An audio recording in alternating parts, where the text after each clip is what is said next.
ones. 1 hour of disturbing, creepy and interesting conspiracy theories.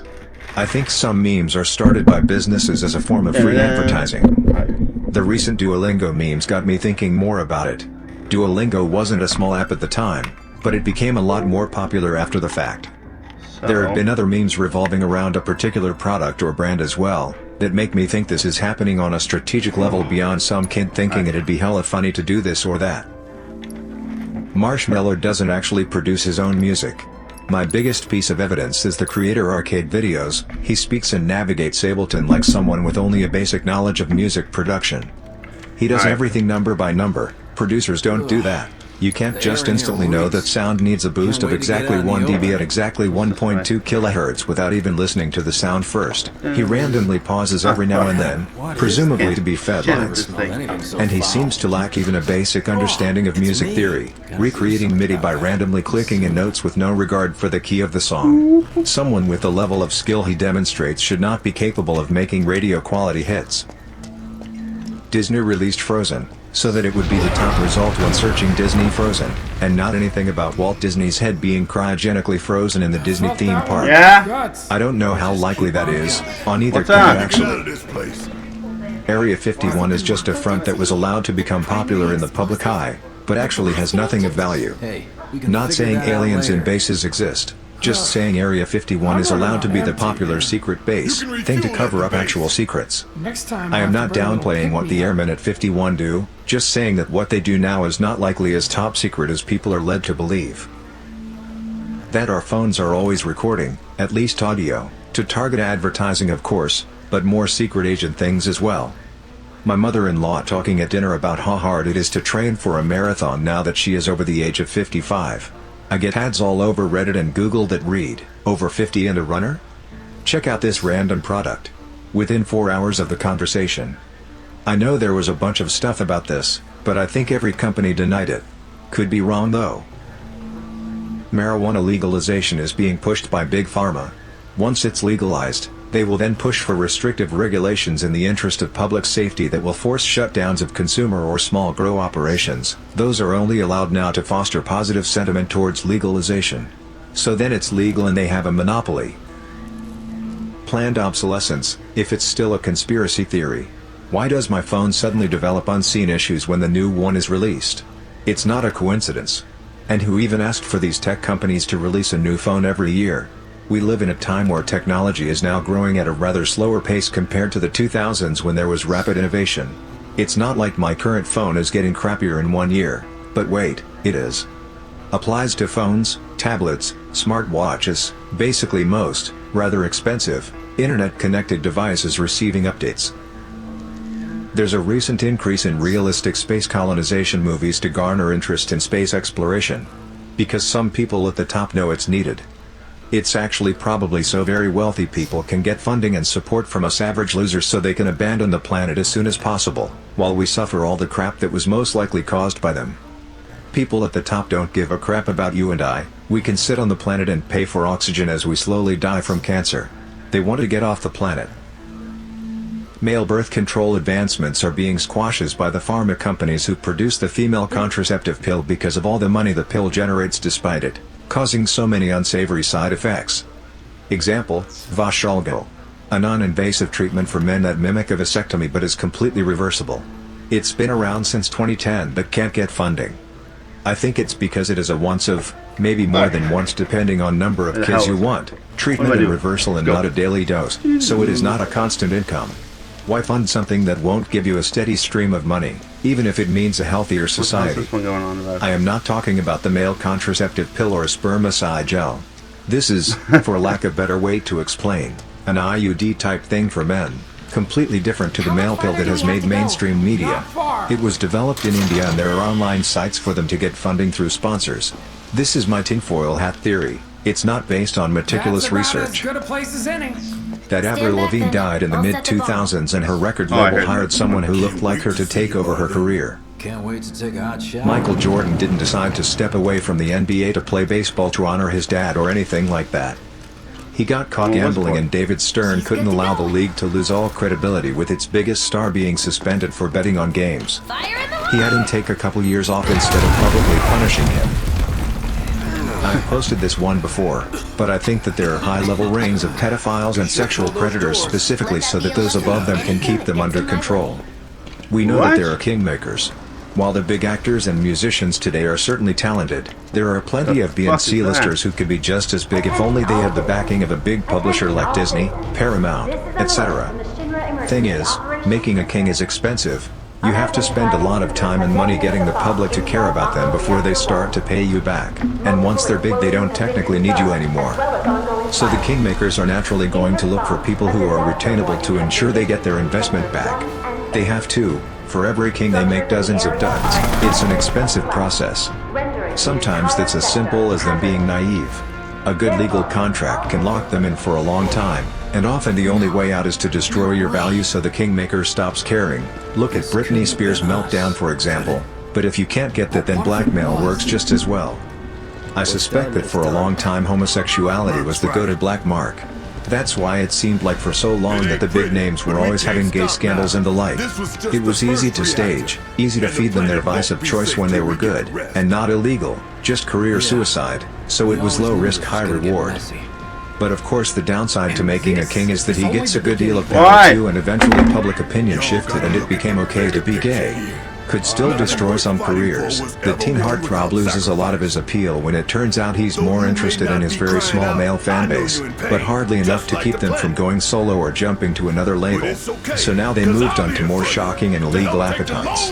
Harder to spot vulnerable marks and tougher to get them their vice of choice, but if it was easy to make a king everybody would be doing it.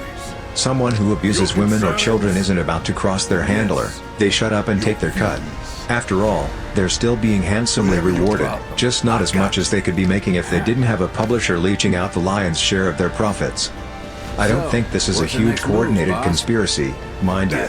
I think that quite a few successful talent managers have discovered that sexual predators are surprisingly easy to manage if you're willing to clean up their messes for them, and that when you're talking about tens of millions of dollars you can suddenly afford high-powered lawyers and firemen who neither ask nor answer questions.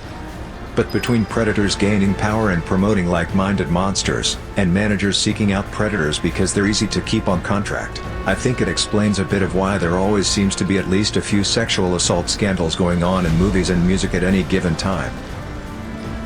All the UFO sightings throughout history are just humans from the future on a time-traveling safari meant to observe how we were in the past. They are supposed to keep out of sight, but because of human and mechanical errors, there have been hiccups with their cloaking which have resulted in being seen. That's why there have always been so many reports of them throughout history, but there has never been an attack. UFOs? It's just us.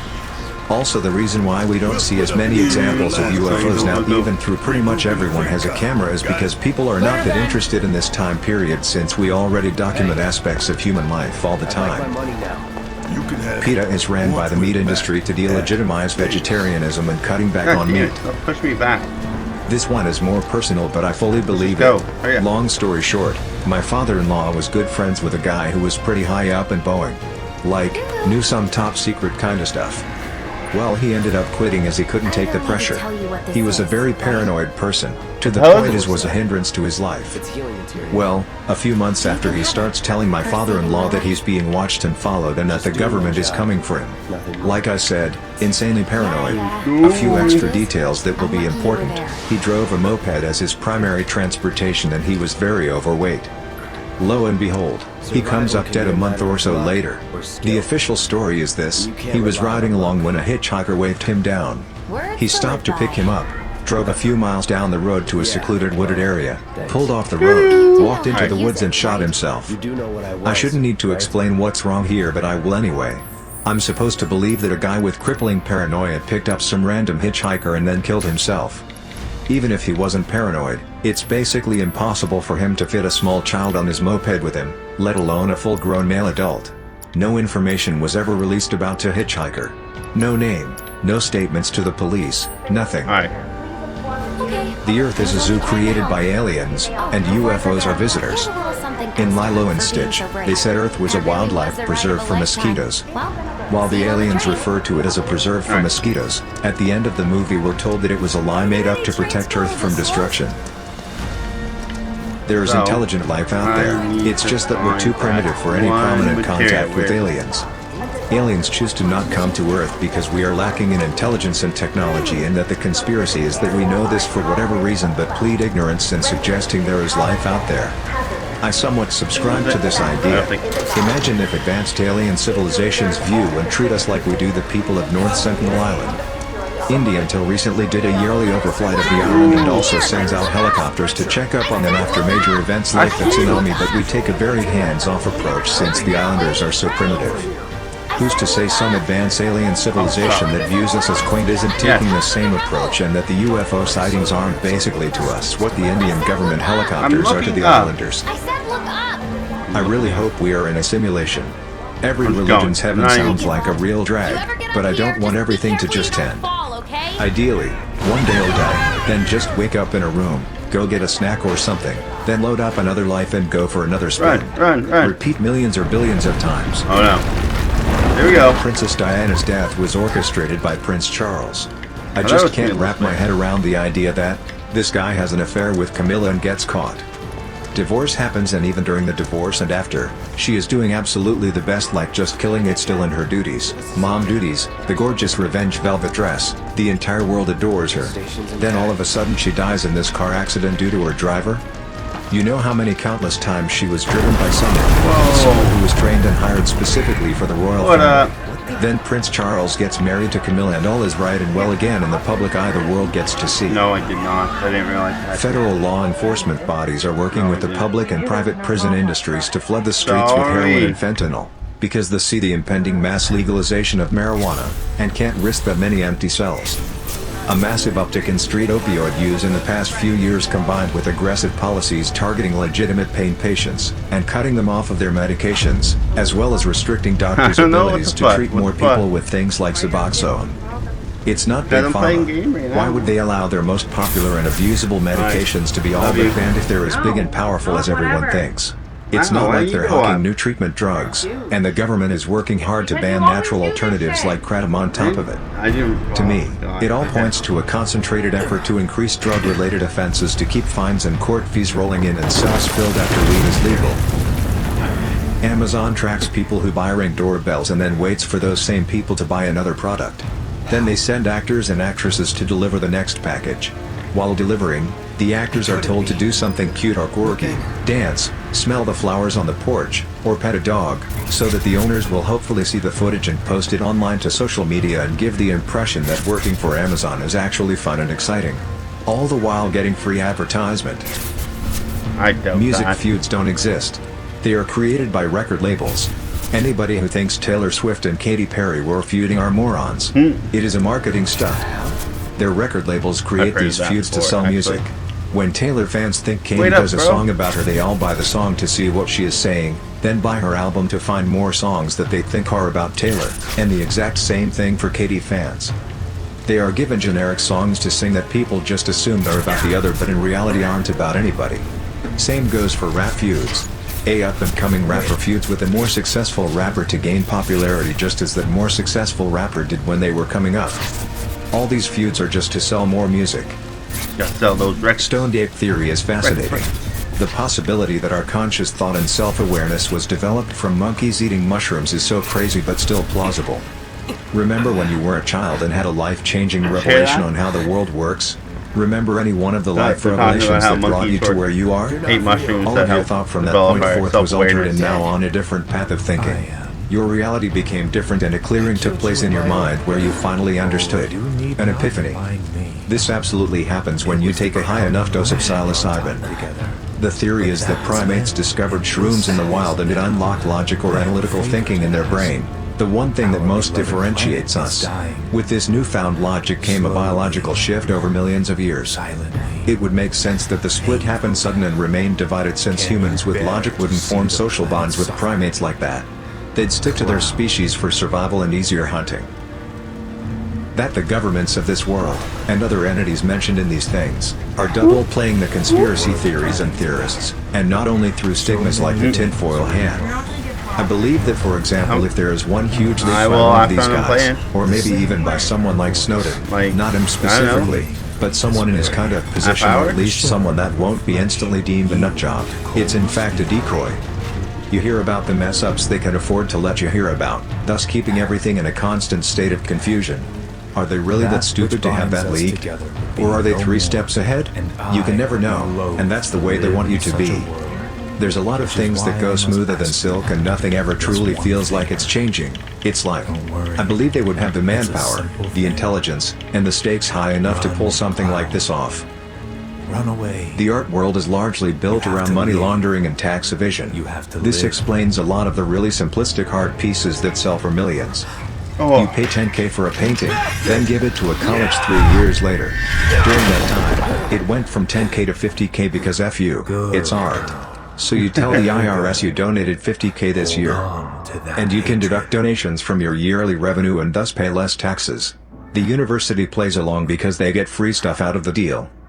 Basically what money laundering is that you invest your dirty money by operating a business and reclaiming your original money via the business's profit in order to avoid taxes. This can be applied to items of value as well. Buy a $100,000 painting that is less money you would pay in taxes, then go back and sell it. K-pop was created by the South Korean government under suggestion from the IMF as an extra exportable industry to fix its balance of payments. It really happened that way. I'm more surprised people are surprised governments get involved in cultural exports.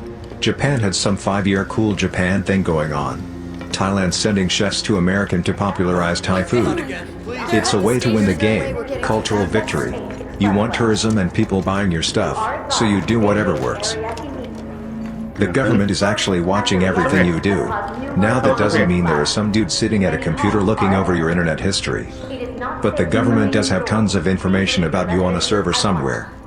The paradox is that a lot of people in the government don't know they have it, and the rest don't know what to even do with it. Not everyone dismisses it, but the US government is still experimenting on its own citizens without their actual consent, but their implied consent. Fun fact, they legally can do this to anybody in the military, and did so to a group of Marines testing gas masks against mustard gas or some other chemical weapon under the guise of preparing for Iraqi chemical weapons. Now on the surface this doesn't seem so bad, it makes sense. However, the guys suffered varying degrees of damage, and the doctors who treated them were, according to a few whistleblowers, ordered to remain silent, mostly due to the fact the doctors noticed that the injuries were not those of mustard gas, but a different chemical weapon. This happened in 2002 or 2003 I think, and a handful of the men died, with many more passing away a year or 2 later. I wish I currently had the source I got this from, but it's long since disappeared.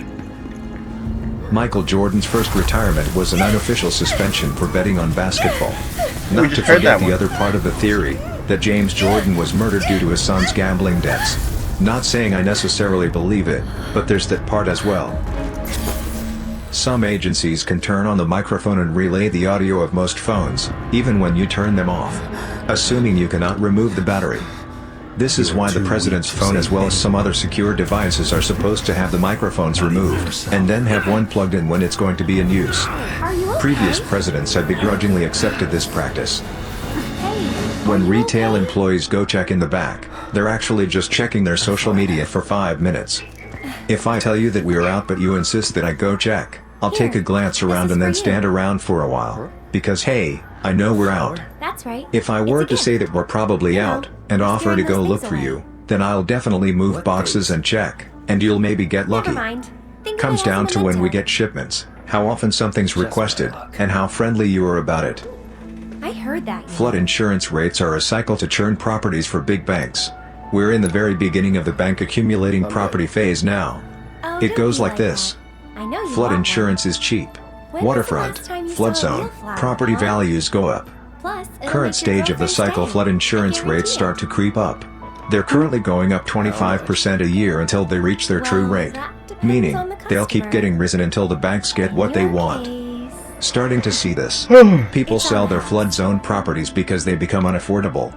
I.e. you have a rental property that's clearing $250 per month, then your flood insurance goes up $100 per month, and it's going up next year, and the year after that.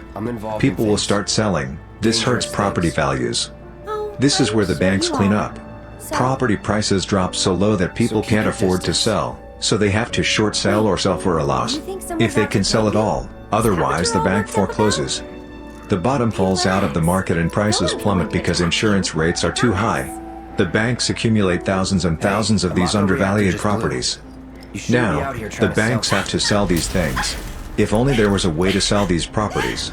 Oh yeah, let's reduce flood insurance rates and give the market a boost. This is where the cycle repeats. A couple things to note: the big giant million-dollar homes aren't really affected by this.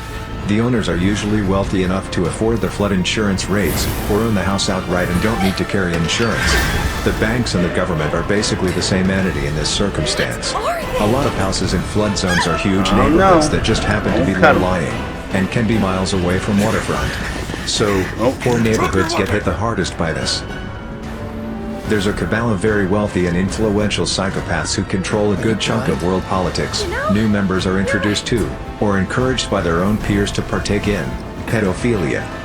They end up doing it not just because they may be bored with their lives or enjoy hurting children, but also because this team-building exercise in the guise of underage sex parties allows their friends to get compromising material on them.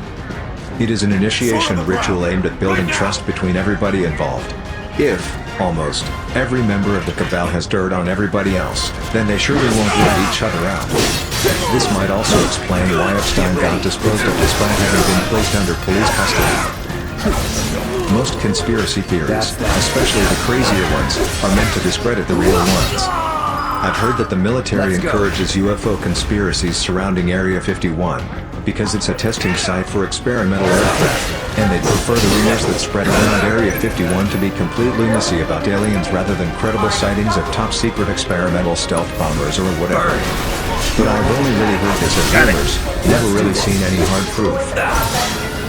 The only reason why we are still in the Middle East is to harden our military so that if we go to war with another nation our troops have battle experience. I think this is what Russia is doing with Ukraine now too. Not to forget money. As the biggest weapons exporter in the world, we create a ton of weapons and war is very good business for arms dealers. Luckily for them, they sell to our military and have a lot of control over our government.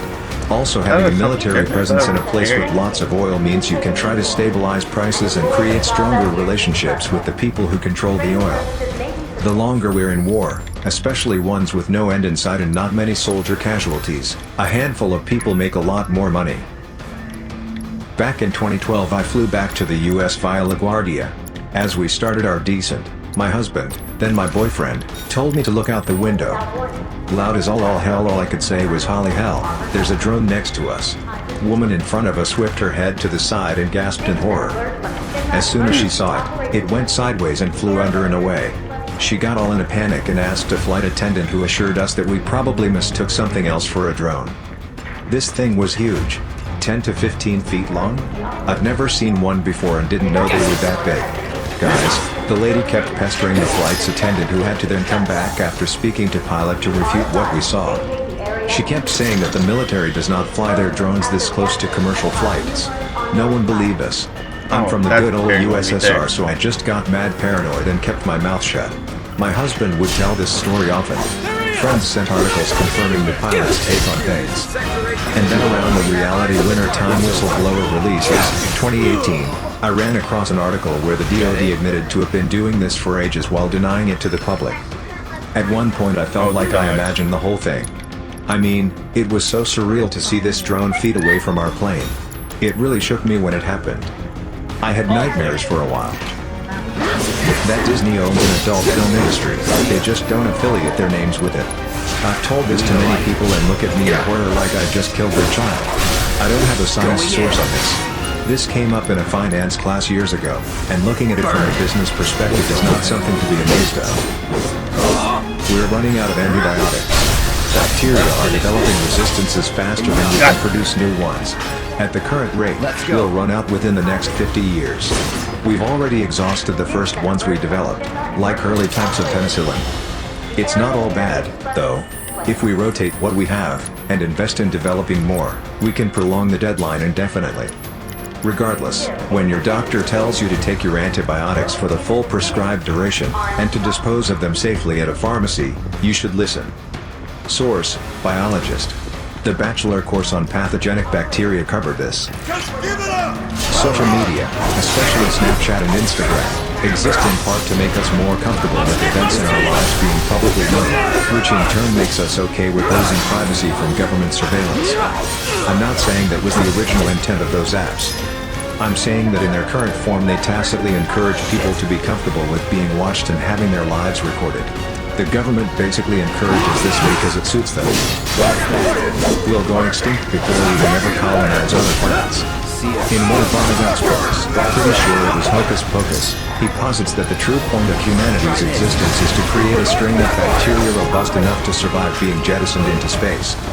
And survive long enough to make it to a habitable planet and begin life again. Democracy is dead. Americans talk about their right to bear arms, and that's cool and all, but if you need to overthrow a government by force, you are not going to take down the U.S. Army just by rallying a few thousand sympathetic freedom fighters. And you'd better believe that you're always the terrorist in this situation, because the media will lie and smear to protect the government and corporate interests. A lot of first world countries have an intentionally broken voting system, first past the post, which keeps the two largest parties in power. This means that if people vote for the best party for the job, their vote goes to waste, so they often vote for a much worse party that aligns with them on more issues than the other choice. This in turn further entrenches the two-party system. Two parties means fewer people to bribe when you need policies passed or blocked. There is an element of voting with your wallet here, in the sense that the more you line the pockets of politicians, the more your vote on an issue counts. And it's only the ultra-rich and large corporations that have this kind of money in the first place. The policies these companies lobby for inevitably serve to reduce their social and environmental responsibility and contribute to the still expanding income inequality in America and the UK and many other countries. Unelected corporations are effectively setting your laws, and that is why they suck so much. And that is why every president or prime minister seems to do next to nothing for actual progress, regardless of which of the two parties they belong to. But sure, you have a vote which you can use to elect one of two corporatist puppets, and you have a gun which you can use to rise up, except you won't, and if you tried you'd be killed on the spot. That's not democracy, that's democracy theater. In the UK, we tried to change the voting system to one that would allow people to vote for their favorite party first and then rank other parties by order of preference, but it got shot down after a vote was called and the majority voted no. It seemed like all it took to convince most people to vote no was for the media to say, "Don't do it, it will just end up voting the Lib Dems in." This also illustrates a problem with democracy. Even when we have it, people make uninformed decisions without knowing that they are missing vital information, and the media can manipulate this incredibly easily. Most conspiracy theories are founded by the government to cover the real conspiracies. The term conspiracy theorist was coined to make people that question things they shouldn't know about sound crazy. That way all the twisted stuff the government does flies under the radar. Some of the most powerful people in the world being part of a child sex trafficking ring. The Jeffrey Epstein case proved it's absolutely true. Here's the big one. Remember that Sunspot Observatory they closed for a week? There was no news, no leaks, for a week. That was September last year. They finally said a janitor had been using the observatory's internet to kiddie pool, but never charged him. That means he flipped on his master. It was almost directly south of the Kitty Pimp King's New Mexico ranch by 100 miles or so. A couple of months later, articles started getting published in a Miami paper about him that led to him being jailed. Here's my theory. The janitor was on the child sex slave master's payroll, using the observatory's fat internet pipeline to suck up all the video feeds from politicians having sex with his 16-year-olds and younger of every sexual type, and snoring it as blackmail. The feds figured it out, and grabbed the ball. Separate a black model from his compromat and he's powerless. That King Arthur's legend was a technological discovery. The sword from the stone was the discovery of natural iron, instead of the bug iron previously used for weapons. The Lady of the Lake was the discovery of quenching, which makes metal stronger. So by the Lady of the Lake helping them pull the sword from the stone, smelt iron weapons, and quench them, they allowed Arthur and his army, this superior weapons, to conquer England and become king.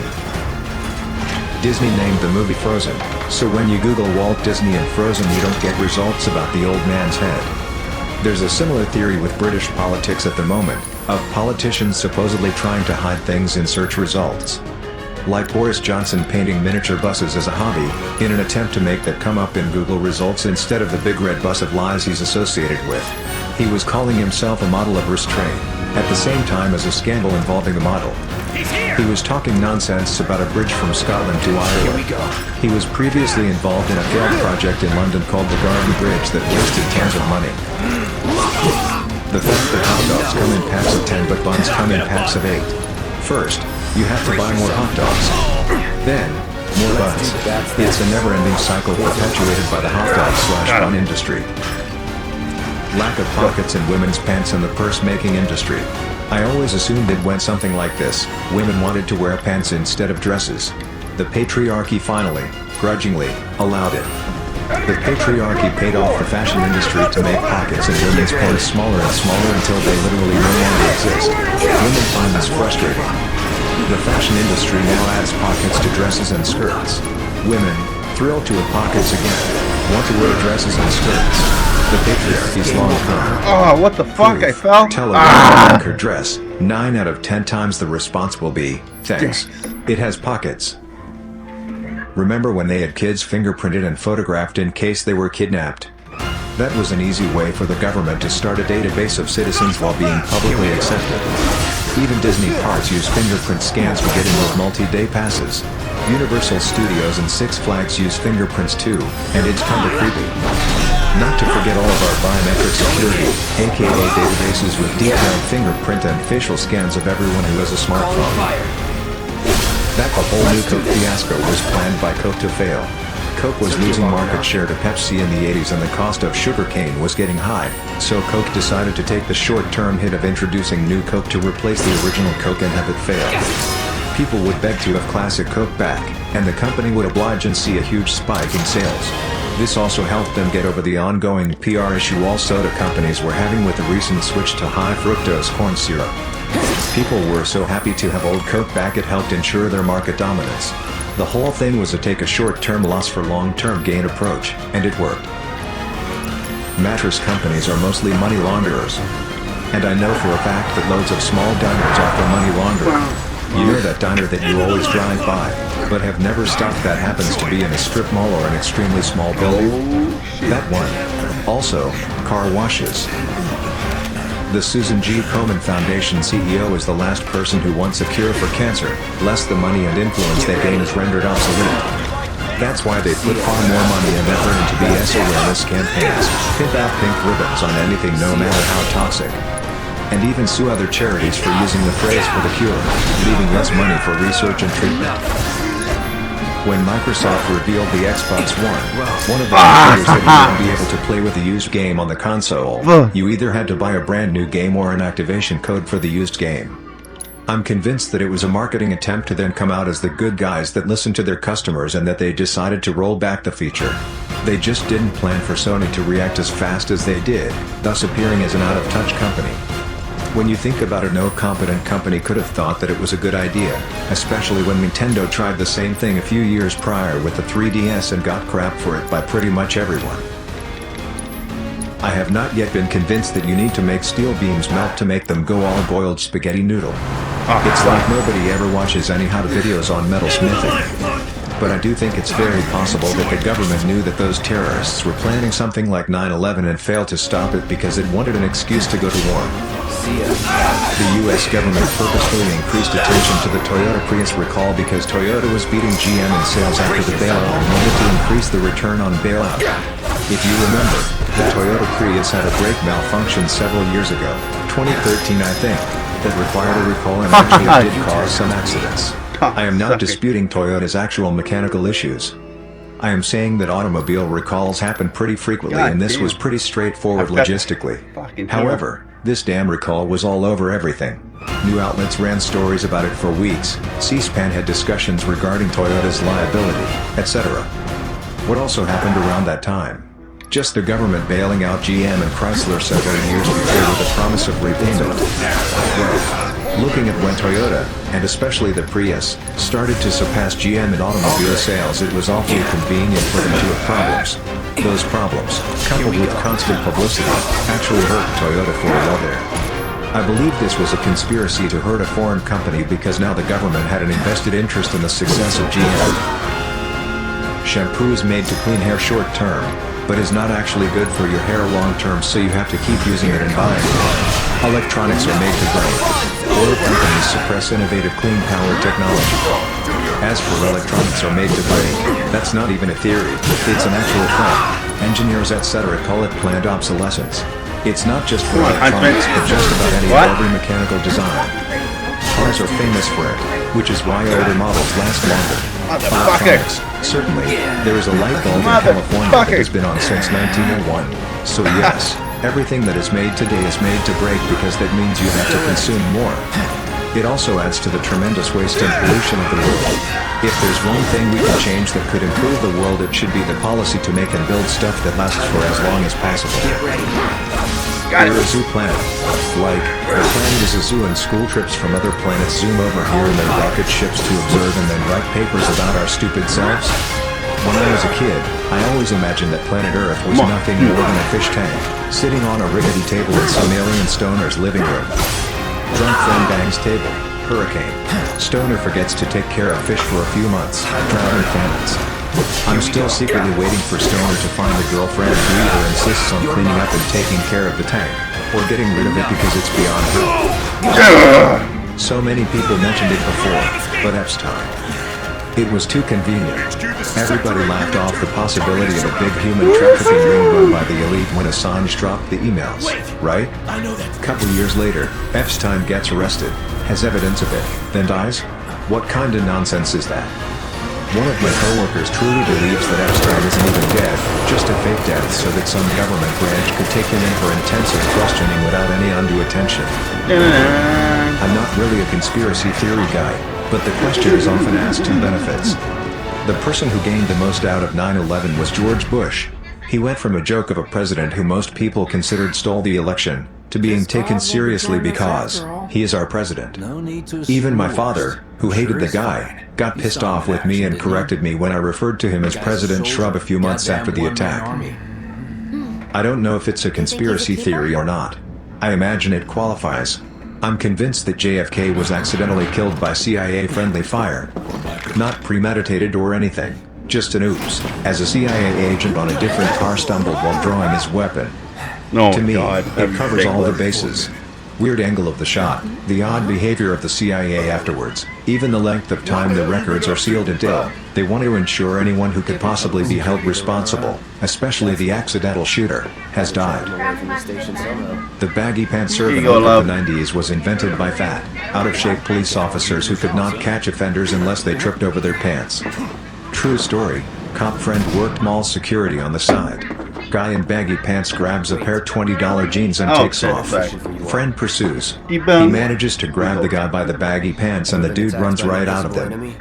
Pantless thief dashes off into the night with his stolen $20 jeans, leaving my friend holding a $100 designer pair.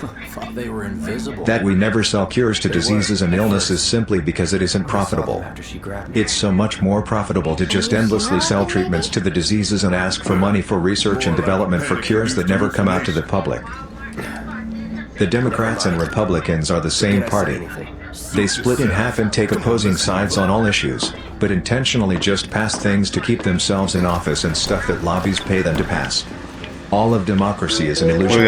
It keeps people in perpetual hope that things will get better when in fact it's the drip-drip effect of achieving the agenda of a select elite. The McCanns killed their daughter Madeline, then claimed she was abducted. I believe she was drugged the night before and died accidentally, and they hid her body before claiming she had gone missing. Their friends were involved in the cover-up. I'm not really sold on it. However, there is the conspiracy that the Vegas shooting was a Mexican cartel job, and was covered up. Here's why. There is evidence in the official FBI report regarding the shooting that the shooter was selling weapons illegally to criminal elements, and may have been working with the FBI as a mole. In the hotel room, there were something like 30+ guns displayed around it, even though the shooter only used one gun for the shooting. And I do mean displayed. They were placed on couches, in the bedroom, in the bathroom, everywhere. Apparently the shooter had an escape plan set up, and even had security cameras set up outside his hotel room, but no one was allowed access to see it during or after the investigation. This was never truly confirmed though. The one witness to the shooter, a security guard for the hotel who had something like 200 rounds shot at him, immediately went to Mexico on vacation after the shooting, before coming back and going to TV shows. Some people say it wasn't the same person, but I find that to be untrue. Almost all of the shooter's personal files and computers had been wiped and others had disappeared before the FBI got to his house, meaning he or someone else deleted his files and almost any evidence as to why he did it. This pretty much goes against the MO of every modern mass shooter. Now, I'm not sold that this is the truth, but it does make a little more sense than a millionaire went nuts and shot up a country concert. UFOs are real and we are currently in the middle of UFO disclosure. The US government closed its UFO investigation program Project Blue Book in 1969 saying that UFOs don't exist and they don't study them. This was the official policy of the US government for 50 years up until 2 years ago when the Pentagon revealed the existence of a secretive program that studies UFOs and released footage of UFOs captured by Navy fighter jets. Since then there has been a steady flow of serious mainstream media coverage regarding UFOs. Based on the trajectory of the news stories, it seems like there's going to be even more information coming out over the coming years. The reason conspiracy theorists sometimes find legitimate documentation of government research into supernatural and paranormal claims, especially documentation which seems to suggest some actual success, is because the US government deliberately produced false reports of successes to fool Russian spies. Both the US and Soviet government were known to organize research projects into supernatural claims in hopes of it leading to some new kind of strategy or weapon. Pretty much all the research proved fruitless and sometimes even fraudulent on the part of the civilian research staff. For instance, there is legitimate documentation that the CIA was funding research into psychics who were capable of remote viewing, which is the ability to see things within being there. Very useful for spying. According to the reports, the research was even somewhat successful. However, the truth is that whenever a paranormal research project seemed to be failing without any hope of success, the CIA would step in and defund it and shut it down, but make the research staff produce reports of success without exact explanations for how they achieve it. Then make sure those files were stored somewhere a spy might stumble upon them. They knew the Soviets would see some mention of success in an area they had failed at themselves, or hadn't even considered, and would waste tons of valuable resources trying to recreate the success they believed the US had achieved. While the US government could afford to waste money, the Soviets could not. However, so many false reports were created to misinform the Soviets and weed out Russian spies that they didn't even know where they had stashed them all. Flash forward to today and every so often a conspiracy theorist stumbles upon one of these old reports, or speaks to someone who has. North Korea is a social experiment to figure out how humankind operates in total isolation.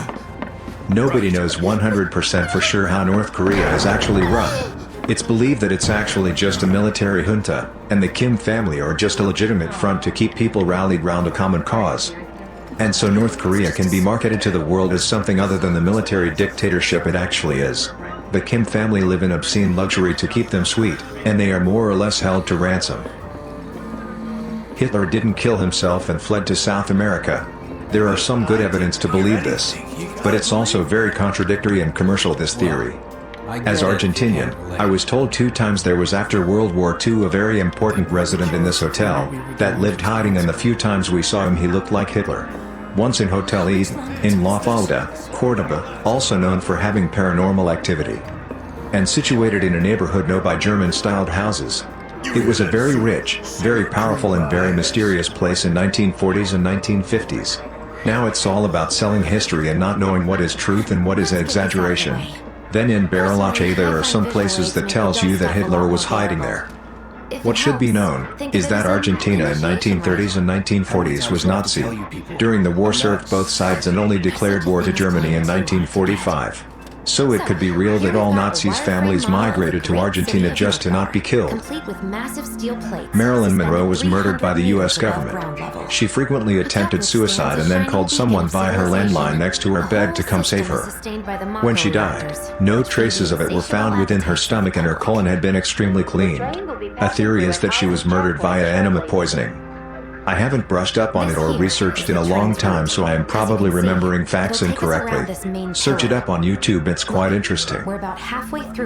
Most of the most successful people in the world score above average on psycho or sociopathy checklists, and are also super sleepers, meaning they have a rare gene that allows them to need a lot less sleep than the rest of us, usually 6 or less hours. It seems to be true of both business and politics, as both Obama and Trump fit the bill. Trump being the more noticeable one, of course, due to being a cartoonishly evil billionaire, and tweeting at all hours. While that often leads to people with at least somewhat dubious morals gaining more power, it can also be a good thing, at least in politics, due to leaders needing to be able to make difficult decisions without their emotions clouding their minds. For example, Winston Churchill scores pretty highly on the sociopathy checklist as well. Some televangelists may not be entirely sincere in their beliefs. I used to work as a ranch hand in Texas, on a huge ranch owned by a televangelist. He was a very cold, disassociated old man. The only thing he cared for were his trophy kills, which were mounted throughout the estate. I hated it when he came by to visit, which was not even very often. A lot of the low-rent tent revivalists use techniques from stage magicians and con artists. But even the big TV evangelists have spies in the audience and lobby with concealed radio headsets. They talk to people, find out why they're there, and suddenly the prophet knows all this personal information about them, straight from God. 60 Minutes did an expose decades ago. I remember Peter Popoff was one of the charlatans that got exposed. He retired to a life of quiet contemplation until another generation of victims came of age, and resumed his con game. There was a husband and wife team of evangelists who lost everything in their modest home following a very suspicious fire. The couple begged their church for donations to buy clothes and toiletries. 60 Minutes then showed an aerial view of a monstrous mansion in a Dallas suburb the couple secretly owned through a shell company. I love watching these a-holes burn. iHeartRadio coordinates commercials breaks to all take place simultaneously, so you're forced to listen to ads even if you change the station. They're practically a monopoly in my area, and I notice it happens to me all the time. Someone replied, radio stations, even competitors, do this on purpose. No hidden conspiracy needed. If your main competitor airs spots, commercials, at 15, 30, and 45, it's in your interest to do the same. That way your listeners can switch to music on another station during your spot break and potentially stay there. It's not like radio is secret. You can and should monitor competition and plan accordingly. To your original point, iHeart is just a clear channel, and they tend to have a general template that all their stations follow. So one station will have its breaks at around the same time as another. This is all based on a lot of market research and has generally been tested and refined over time to the point of ensuring rating success. Other stations follow suit. The negative side effect is the homogenization of radio. They all sound alike because it works, but it only works in a everything is mediocre kind of way. If someone does break from the pack and create a successful innovation, other stations follow and the homogenization continues. For a further example, notice that local TV news shows tend to cover weather, sports, local news, etc. all at or around the same basic time. Source: I programmed radio stations for years. Worked for Clear Channel. Played the same classic rock songs in a different order day after day, week after week. I've been working as an American healthcare consultant for 2 years now, and I genuinely think that insurance companies are purposely denying claims so that they can leverage dollar for their beneficiaries' medical records. For example, one of my clients, a huge and important hospital system, had to deal with hundreds of thousands of dollars of medical claim denials because Humana suddenly decided it didn't believe any of those hospital stays were legitimate. They basically told my client to either fax hundreds of medical records or accept the zero pays. It's really suspicious and unfortunate. But when they have the money, what can you do? That Apple started the AirPods meme, and right before Christmas they would give out $150 gift cards. I fully believe companies are using memes as a marketing technique. All it needs is one big post on a couple subs here and it's all over the internet hitting their target audience in nowadays. Disney made Zootopia partly to replace the Song of the South characters from Splash Mountain. Splash Mountain is really the only thing that still exists in the public eye from Song of the South, along with the song Zippity Doo-Dah, since Disney wants to pretend that movie doesn't exist. So they created a movie featuring Fox and Rabbit characters that could replace Bear Fox and Bear Rabbit, and retheme the entire ride to be Zootopia themed, while leaving some things, like the name, and the songs featured in the ride, from Song in the South. There's also the Disney loves retheming things to their IP now, getting rid of Maelstrom and bringing in a Frozen themed ride, so it would make sense for them to retheme a ride to a successful recent movie than keep a ride based off an old, mildly racist movie they're trying to forget. The really stupid conspiracy theories, vaccines causing autism, flat earth, lizard people, etc., are intentionally spread by propaganda groups and troll farms. They don't care what stupid stuff you believe, but they are very interested to know that you're a gullible mark who will believe anything with no evidence, and won't do research with authorities on the matter to find the truth. If you want to spread misinformation, look for the people who do it as a hobby. It could also be divide and conquer. They're doing a good job of dividing us so far. While we're busy bickering and being isolationists, China and Russia are consolidating their power around the world. The 10-year challenge all over social media is actually a way to record and gather more facial recognition data. The ice bucket challenge was definitely something similar. Pour water over my head so the cameras will recognize me in the rainstorm. You know, to spread awareness. Also, some of the fill in the blank with personal information Facebook memes look pretty suspect to me as well. They don't necessarily have to have Facebook or the government behind them, but I do wonder about anything that is you posting your pirate nickname that is based off of the last 4 digits of your social security number, your mother's maiden name, or your eye color. Why more people aren't skeptical about posting answers to common security questions in a public format is beyond me. That's right, Angel. The lines on the detergent caps are higher than they should be, so you use more detergent for each load of laundry. It's so easy for them to get away with it. Toothpaste is the same. It is definitely advertised with great big globs of toothpaste on the brush, far more than is needed or recommended. I can't remember. Also, hand and dish soap being dispensed is generally at a greater amount than needed to leather. Don't you know there's I have a theory that Tinder gives fake, you got a new match notifications, so people get excited and open Tinder, which leads them to swipe more. This is absolutely the case with plenty of fish. UK dating app, not sure if it's worldwide like Tinder, quite easy to see the patterns etc. and the repeated timings are almost down to within the minute. Also does get loads of matches within the first few days of starting an account, and then again after a few weeks to try and get you interested again. Not a conspiracy theory, but I have my moments of Truman Show delusions. I think this has become a wide enough phenomenon that psychologists have even coined a term for it. I've had stuff happen to myself